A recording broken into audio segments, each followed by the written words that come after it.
Hello and welcome to another tutorial. So what we're going to be taking a look at this time is continuing to expand our sim-style AI, and one of the things that I want to start doing with this change is the moment our stats that they have, so energy, fun, things like of that, it's very hard-coded in.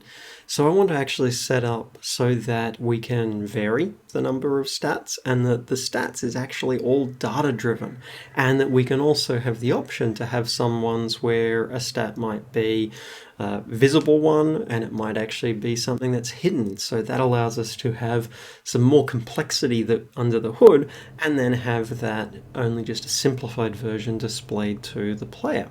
So that's what we're going to get set up. So what I'm going to do is the stats are going to be, I'll create a separate folder for this. So what we're going to have, so we could call it stats attributes. I think stats is probably the most appropriate name for it. Now these will be scriptable objects. So I'm going to have a data folder and I'm going to also have a folder for our scripts. And my starting point is going to be creating that stat script. So I'm going to call this AI stat. Okay, so let's look at the stat script and get that set up. So, okay, we can get rid of the usual start and update because this is a scriptable object. We do our usual setup for it being able to create the asset, which we're putting things under AI. So we have a stat. We have our file name, which is just going to be AI stat. So going to be a couple of things that we need for this. So if we look at what we already have with the Common AI base for the stats, we have an initial level, we have our decay rate, and there's some linking to display stuff for it. So the decay rate, definitely things like of that, we probably want to have our initial values, our decay rates in there, but potentially we may want to override that for the AI. So I'm going to have a public float, and this is something where I want it to be publicly gettable, and I want it to be visible in the inspector, but I don't want it to be able to be changed from outside. So this is where what I could have is initial value, and I can do my usual setup here, but this would make it that it's not visible in the inspector. So what I can do is I can do field, serialize field like that, and what this says is apply this attribute to the field behind the property. I'm also going to say that I want that to apply the range attribute as well. So that's our initial value. We want to have also for the decay rate, so similar to what we did here with the decay rate, I'm actually going to constrain that between 0 and 1 as well. So this will be the decay rate, and I'll match the same default that I used here, which was 0.005. We want to give this a display name. So serialize field again. This will be a public string, and this will be display name. And we'll do the same thing, get, and I'm going to make these a protected set. Main reason I'm making it a protected set is it's possible I may want to inherit from this and be modifying these in an inherited one. So for now, I'm just going to go protected. So that's good. We have a display name, we have an initial value, we have a decay rate. Perfect. So we can set up similar to what we already have for our energy and health. Sorry, energy and fun. So I'm going to create an AI stat. This one's going to be energy. We're going to then have fun, which we can just get these set up like that. Now we did also want to have it that there was a control for whether this was a publicly visible one. So I'm going to have another one here, which will be is visible. by default will make it that any of the stats are visible, but this will allow us, if we wanted, to set up stats that could be hidden away. So that's good. So then our AI, well, we need to then have here for the individual stats. So what I'm going to do is I'm going to set up and this will be system serializable. So I want the AIs to potentially be able to override the default values. So public class, and I'm going to call this is essentially a configured stat. So a configured, or stat configuration might be a better way of putting it. We'll call it AI stat configuration just to make it clear. So I'm going to do the same thing of field, serialize field. I'm trying to adopt this pattern a little bit more where I want to have that tighter control over variables. I think it works quite well. So this is going to be our AI stat and publicly gettable, we'll call that linked stat. Get with in this case, I'm going to go protected set. No, private set. We wouldn't want to actually override from this. So that's good. Then I want to be able to override, or have the option to override defaults. So I'm going to default that to false. But the idea will be is that these values here, the initial value and the decay rate, that those can be overridden. So these are all of our overrides. So I'm going to just make sure these are clearly labeled. And then our common AI base is going to end up having, and we'll follow the same process.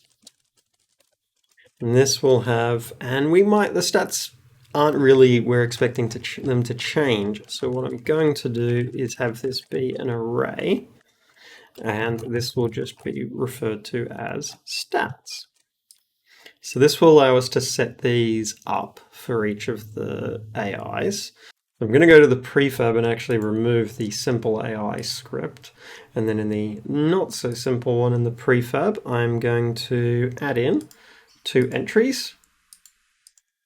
So first one is going to link to energy.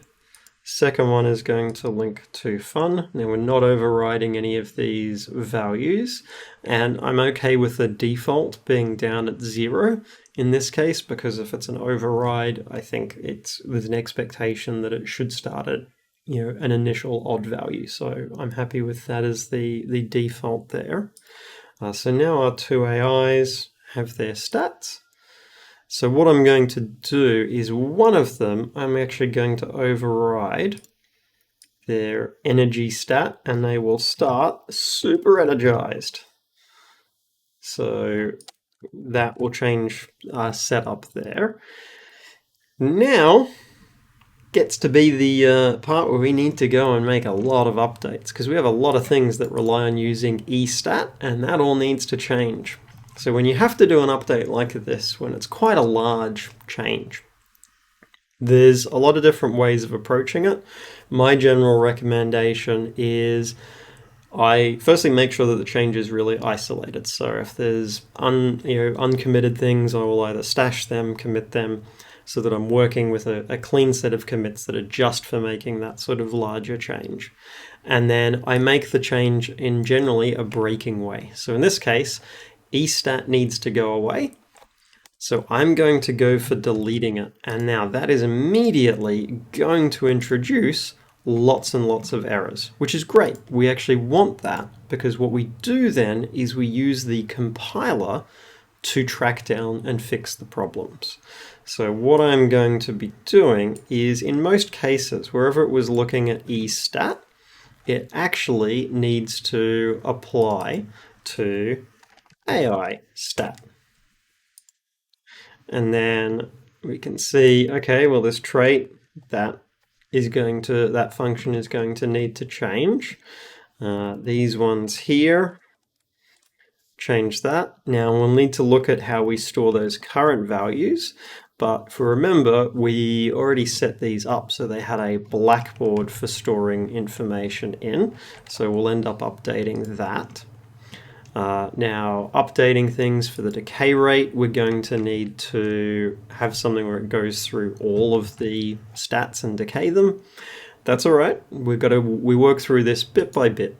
So apply function we used in a few places and we changed that to AI stat. So, okay.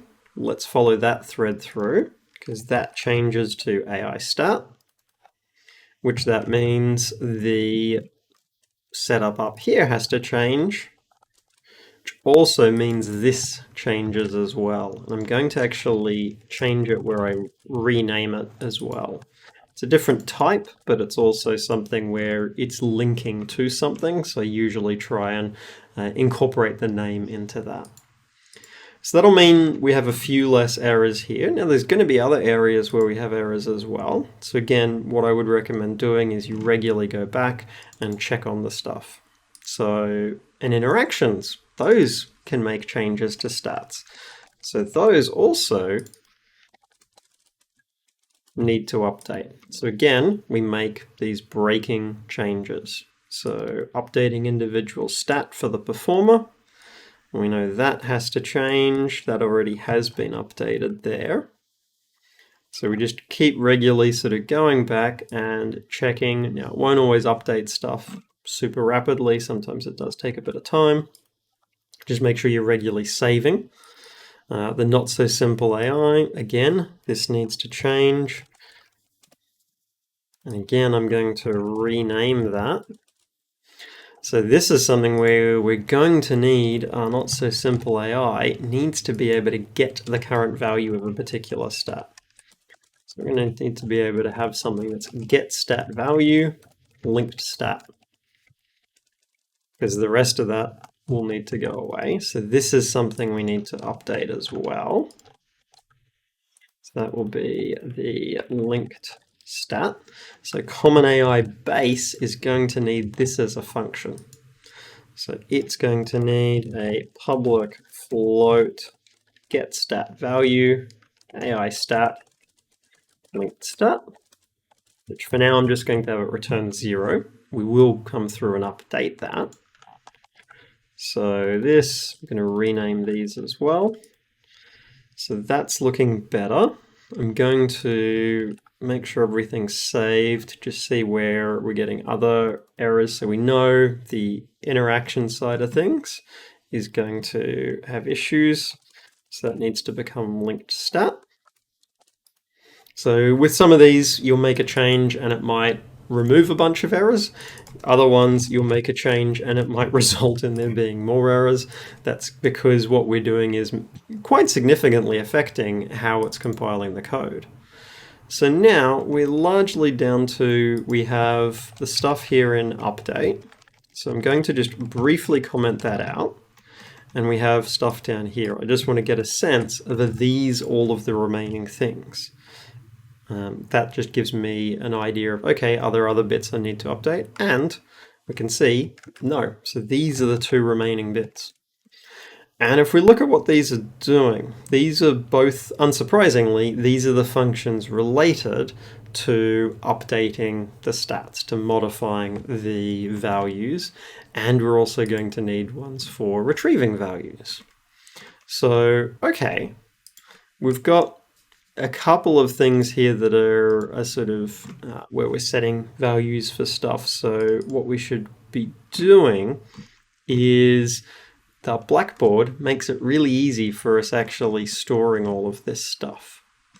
Because we can see with the blackboard, we do have stuff that's mapping to these things like current fun and current energy, and that was applying stats. So those are actually also going to need to go away. Anything in the code that is mentioning fun or energy actually needs to change. And that also, we need to look at changing our blackboard. Because if we go to our actual blackboard, we don't have these stats anymore. So we're going to actually have to set up something where what we want to be able to do is set a particular stat. and retrieve a particular stat. So this is where there's different ways of how we could go about approaching this. I want to have this really be all data driven. So I in the blackboard actually want to have a dictionary entry here, and this won't use the blackboard key. What it will do is it will have an AI stat, and it will have a float. And this is where with the blackboards we tend to go and have some things that are generic and some things that are very specific. So with any blackboard implementation, you're usually going to do some customization for your particular needs.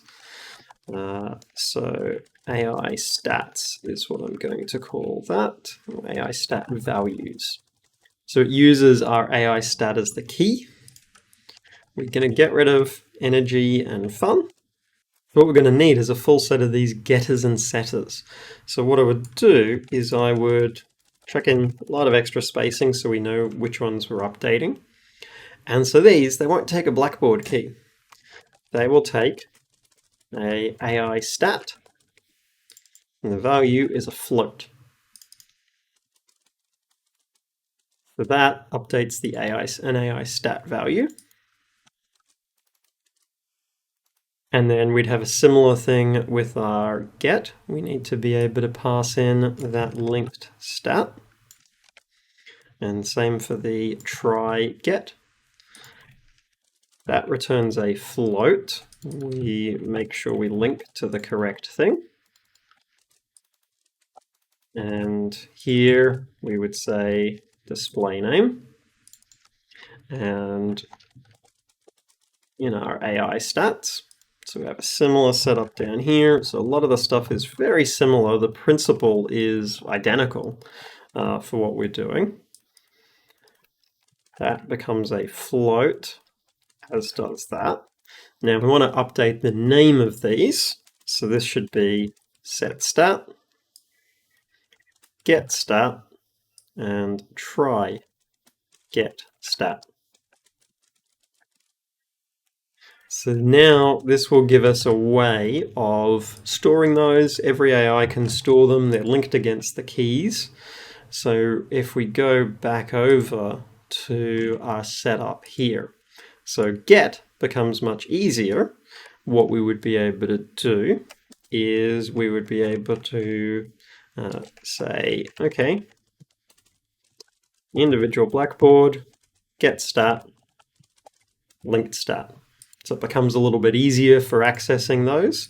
Now our adjusted amount setup here also changes a bit as well, because what we would do is we could do a get stat value of linked stat plus adjusted amount. Can do the clamping of that. And then we can set that, because what we can do is individual blackboard set stat. And what I would do, just to make it so it's a little bit cleaner, new value, we set that as a separate thing. So we have new value like that. So good so far. The AIs are able to be updating the stats. Now we have stuff here for they need to be able to decay. So this is a similar setup we're going to need to do. Now that is following very similar logic to this. The main difference is this is manually setting that it's the type of change that's happening. So what I would do is I would actually change this to target type, and we actually pass that in, because that is going to allow me to here loop through all of the stats. So for each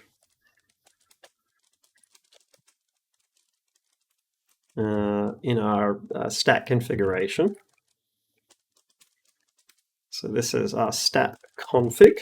Then what we would be saying is update individual stat, stat config, and we give it the linked stat. The amount for it to change by, well, it's going to be based upon whatever its working decay rate is. So we're going to need to be able to get the working decay rate. So I'm going to just leave that like that for now. And the target is the decay rate. So our displays, we still need to update. So I'm going to leave those still erroring. And so the decay rate, that's something we need to calculate. Now we do want to now get rid of all of these. So we're introducing a lot of breaking changes, and that's intentional. We'll get to the setup in the start there in a moment, but we need to, for each stat, work out its decay rate. And remember, we can override that. So, and we're not instantiating a new copy of these stats for each AI. We could. We don't need to necessarily. If we wanted to, we could. But that's something where if we take a look with our setup here, because we need to give these initial values. So this is another area where it's good for us to, similar to what we're doing here, loop through those stat configs. So now I've got our stat config, and in terms of what we do here, so we have overrides for initial value, we have overrides for decay rate. So we need to work out what we actually want to do with these. So what I could do is with the stats, I could go through and check, okay, well, if stat config overrides defaults, and I could actually do this a little bit of a cleaner way. So I could say float initial value is stat config. So if it's overriding defaults, then we use the stat config override of initial value. Otherwise, we could use the linked stat initial value. And I'd probably pull the linked stat out first. Stat config linked stat, just to make it again a little bit cleaner. So we have our initial value and we have the decay rate. Override decay rate and our decay rate. So we're setting up our stats here. So what I would do in this case is then for each one, I would go individual blackboard, set stat, linked stat, initial value. So we've made sure we've populated the initial values. And we could also, we don't need to put this in the dictionary because I think this is very local. I don't think it makes sense for it to be in the dictionary. Or we could have decay rates as something that we store on the AI. So we would set up then decay rates, linked stat is our decay rate. I'll put it like that. And this can go further up here. What I'll do is there's a few things that need to move. So I'm going to move a bunch of these. There we go. So all of these get moved up to the top here. So that's good. We've got the ability now for setting the initial values. We're able to be getting then here decay rates for stat config and stat. So the only thing missing is now the display. So apply the decay rate. So we're going to just comment out the display side of things for now, just to check and see if we've got any others, which we do. We expected, we need to indicate our trait e-target type, and this is adjusting the impact. So it should now, we'll have values there for the stats. So we will actually have stat values. We just won't be actually able to see them currently. So if I run it, what I'll do is, firstly, we're just running and checking for issues. So we do have a couple of ones. So we want to look at this particular error and can see the value cannot be null. So that's actually, that exception is happening on this line because it's trying to retrieve something where it thinks the linked stat is null. And if we look at the chain that this is going through, it's coming through the interaction side. And if we take a look at our interactables, what we will see is they don't actually have the stats that they're associated with anymore. So we need to make sure we link those up. So this was something that was going to happen with these where we needed to make these changes. So the TV side of things, well, watching TV affects fun. With the other changes here, so it's going to affect fun. This was an exercise program, so it affects energy. So part of the reason we're making this change fairly early on is so that we can easily adjust this before we've got too many things we need to fix up. This is something where if you had a lot of data, there is extra steps we could do to keep both sets of variables around and link things up. And we can see that ran happily, but I made those changes while in edit mode, so very quickly need to go and fix these back up. Always watch for that. It's so easy to inadvertently make those changes when you are in edit mode. It's something where just really be careful with watching for that. There are things you can do to make it so that Unity will have a very different background color and tint when it's actually in play mode, and that can be a really handy thing. So we've fixed those up, saved everything. So now when we run it, we're expecting to see no errors, which we're not seeing any errors, which is good.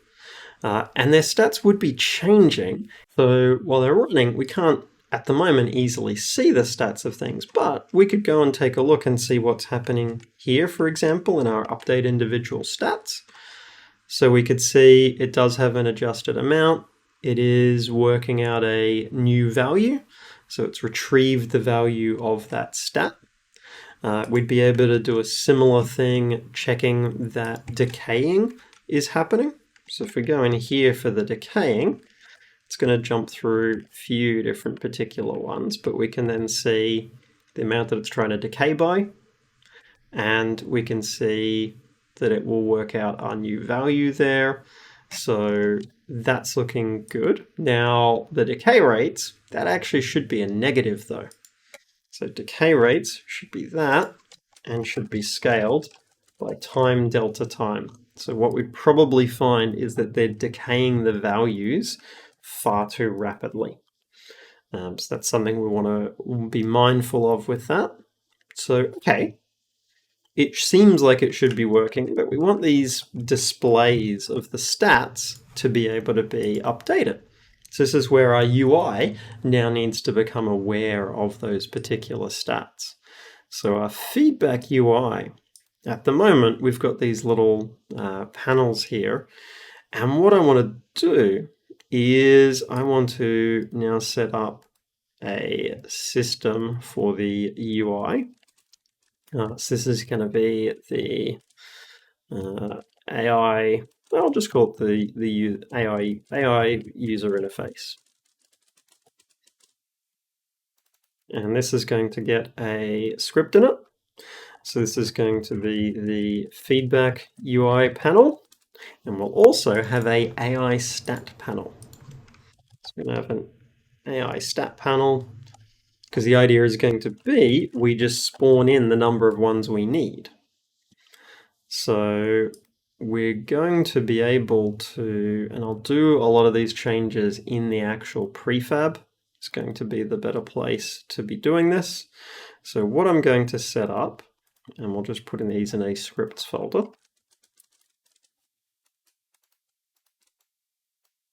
is we get rid of our stat fun, and we'll call this AI stat panel, and we'll link that up to, we'll give that a script, So our AI stat panel, now it needs access to the indicator bar, things like that. So it's going to be able to update that information. So we've added on the AI stat panel. We're going to need to link it up to stuff like the slider and to the label, because that needs to be able to change. So I'm going to edit this. And this is going to, we're going to bring in using a Unity Engine UI. We're also going to bring in Text Mesh Pro.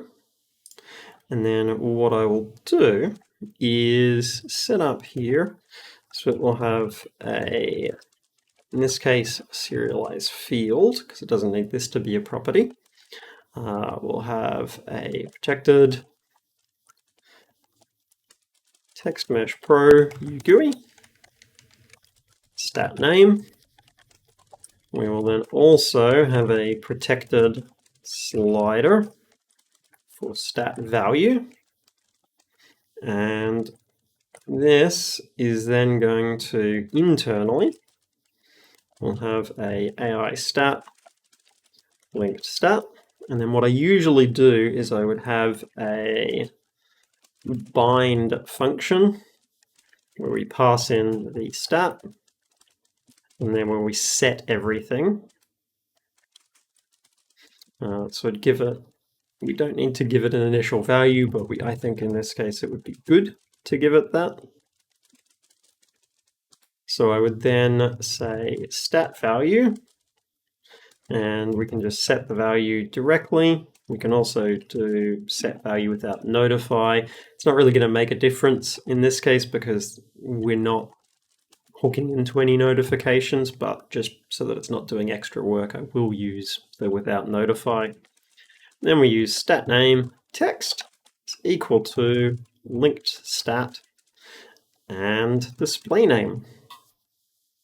Then we would have a public void update. We give it, so it won't actually be, we don't want to call it update. We'll make it on stat change. And we'll call that new value. And then we just go stat value. And we do the same thing of the set value without notify of that new one.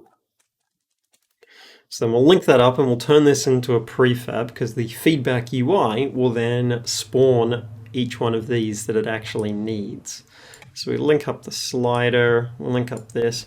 Also, by switching it over to this setup, it means that if there's additional logic and things like that we wanted to do, it's a little bit cleaner and easier for that. So we're just trying to make it that it's as easy as possible to work with. So we've got our AI stat panel. So feedback UI now gets its script attached. It's going to need a game object, and it's going to need one for the stat panel prefab. And what I want it to do is I want this to have and it will be something that actually returns an AI stat panel. Add stat, and you just provide it with the AI stat, link stat, initial value. And what we'll do is we'll also need to know where to spawn that. So we're going to have a transform stat root. Then we instantiate our stat panel prefab. We can give it the parent, which is that root object. So I'm just going to use var usually for this. So new game object. And what we would just do is then we need the actual script.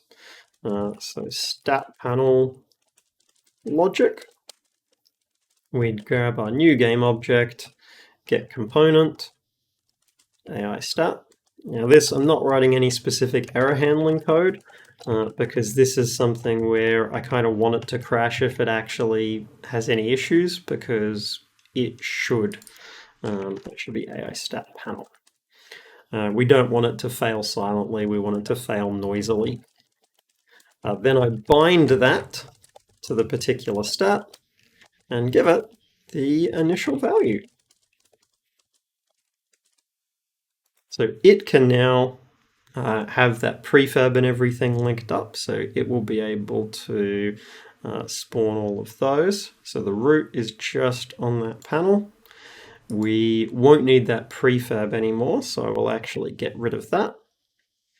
And then we can link up the actual prefab object. So we're pretty close then to this having all of those stats there and visible. So we can check and make sure these UIs have gotten that correctly, which is good. We do have vertical layout group there, which is also good. And that means then the AI can actually instantiate these. So we can get rid of all of our bits for the interactions and our traits. So when we are doing the initial setup here, what we can do is we can check and see, well, okay, if linked stat is visible, then we want to talk to our feedback UI. So that's something where we don't currently have a reference for that. So I'm going to change that. So what we'll have is a protected serialized field. And this will be for the feedback UI panel, linked UI. So down here, if it's a visible one, I want to be able to go, hey, linked UI, add stat, here's the stat and the initial value. So I can go back to prefab, make sure everything is properly linked up in the prefab before we go and try and run it, because we have to make sure that our AI needs to have a link to that feedback UI. So that looks good. And now we should have our stats going again. So it's running, but we can see it didn't actually make any of them visible. So if we go and take a look at the data for the stats, because we do want to make sure that the data, I'd always check the data first. We can see these did not default to being visible. So we do want to check and make sure with our AI stat. We did have it set to that it's supposed to be true. This may be an issue with the serialized field setup there, just something to possibly watch for. If we run again, then we can see the stats are visible. And this one here that we had the override on, they started at a full level of fun. Now, we're not seeing those stats change, because if we remember, we also need to set in the update code. So this here, where we're doing that linking, we need to keep track of that thing that we've linked to. So we'll end up with a very similar setup of our AI stat. We then have our AI stat panel. And we'll have our stat UI panels. And that we'd have the exact same setup, new dictionary. So we can then, when we do the setting up here, that initial part, then we would have stat UI panels, linked stat is equal to that, which then means comes even easier when we do our updating down here. We have our linked stat, on stat changed, here's the new value. So it does mean we've got more dictionaries, things like of that going through with this, but the difference is now it's very easy for us to add in these additional stats. And we can see they are changing, funds going up, whereas energy is going down. We have similar stuff for one over here. So that's good. Those are working. So with this, we can very easily add in additional stats, and we can add in ones that we don't necessarily see. So we've got the ability to have the stats be visible or hidden in the feedback UI, but we could add in one, for example, that we're going to make this hidden. And this could be, a range of different things. So this could tie into some hidden things that happen with your interactions. So we could have a stat that is, technology use. And it might have no decay rate. And its initial value might be 0. So this is an AI stat, tech use. And what we could then do is, well, using the microwave, behind the scenes, every time we do that, well, it's going to make a stat change to that. We can also make a stat change to tech use, and it might add 0.1. We could then do similar with the TV. So watching TV could adjust tech use, and that changes again by 0.1. Now, none of these have a decay rate. So then we have tech use as well. We'll leave changing the channel not actually have an effect.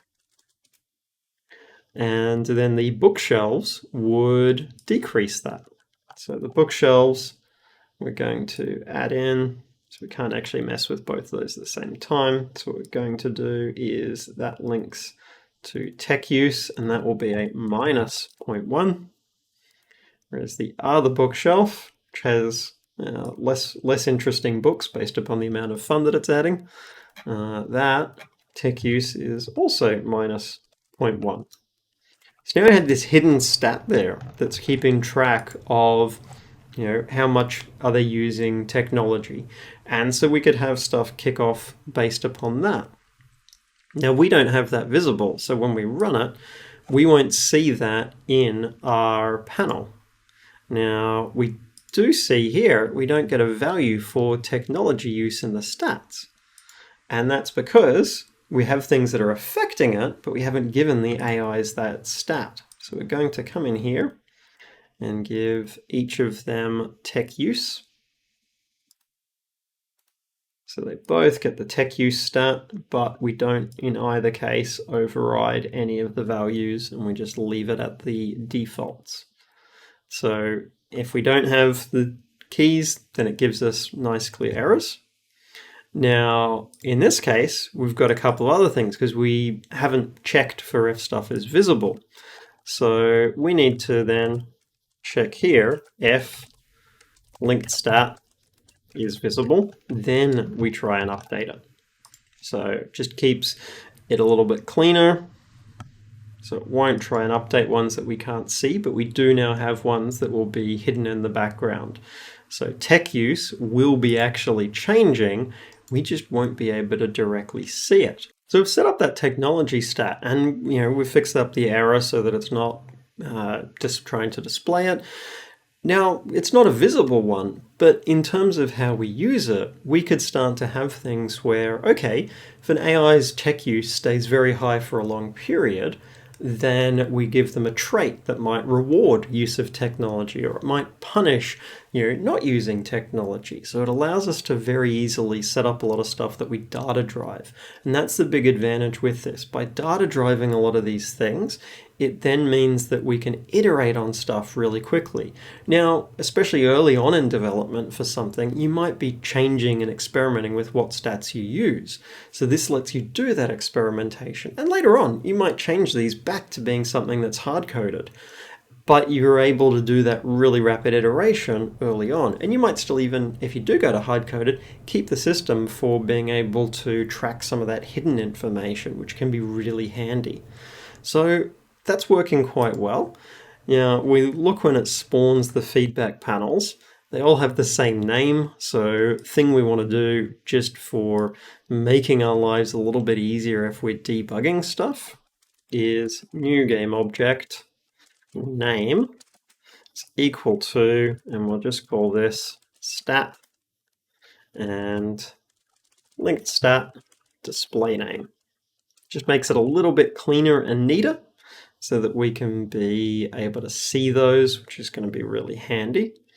So that will now show those much nicer.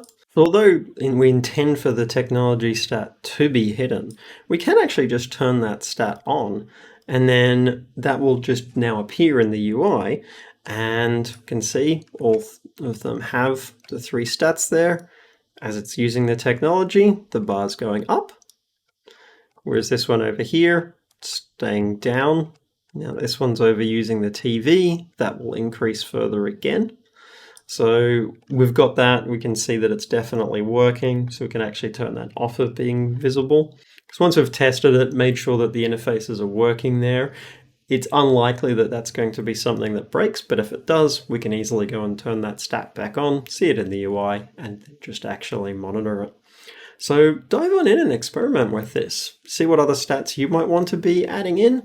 Now that it's able to add in them very, very flexibly, you could add those in. We could, with some further changes, have it that there were some stats that were unique to particular characters. And that's the thing, if you have different types of AIs now, you could have those different AIs have different stats, and it's just all data driven, which makes it really, really handy for being able to have a nice sort of flexible setup. And performance is generally going to be okay with this setup. We're managing sort of the stuff fairly well there. And the things that we've got, they're not going to be super expensive. And once we're confident with the stats needed, we can always change that to something that's going to be more performant if we need to. So it gives us a really good flexible base for working out what the game is going to be. Thanks folks, hope you found the video interesting and helpful. If you have, chuck in a like and subscribe, it really helps out, it's really appreciated. If you've got any questions, chuck in a comment below. If you're looking for the code for the project, there is a link in the description to the GitHub where the project can be found. And you can freely use this code in any of your own projects, commercial or non-commercial ones. And if you are looking for other ways to support the channel, I do have a Patreon, and there is a link to that in the description below. But until next time, bye.